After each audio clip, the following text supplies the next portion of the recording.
I'm at a church in Stewart off of Southeast Cove Road and Ebb Tide Avenue. There actually used to be a tent set up behind me for Christmas tree sales. Now you can see what's left of it. Last night's storm tore through it, and now the church is trying to find a new one in time for Black Friday. Members of Ascent Church in Stewart spent the morning cleaning up. We were able to get the power turned off. We got the tent torn down before it caused a problem. Thank God nobody got hurt or anything like that. Ascent Church pastor Jason Ginn recalls the wind speeds. Seemed like tropical storm force conditions out here. It was much worse than we were anticipating, unfortunately.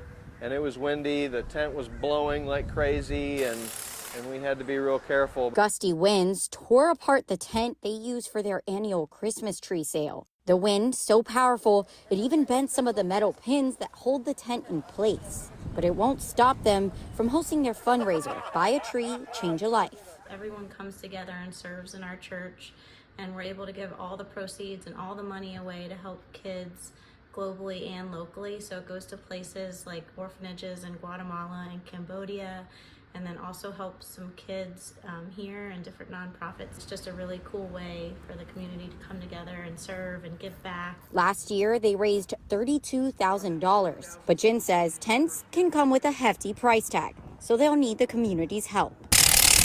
A small setback, but they plan to be up and running in time for their first day of sales on Black Friday. Cassandra Garcia, WPTV News Channel 5.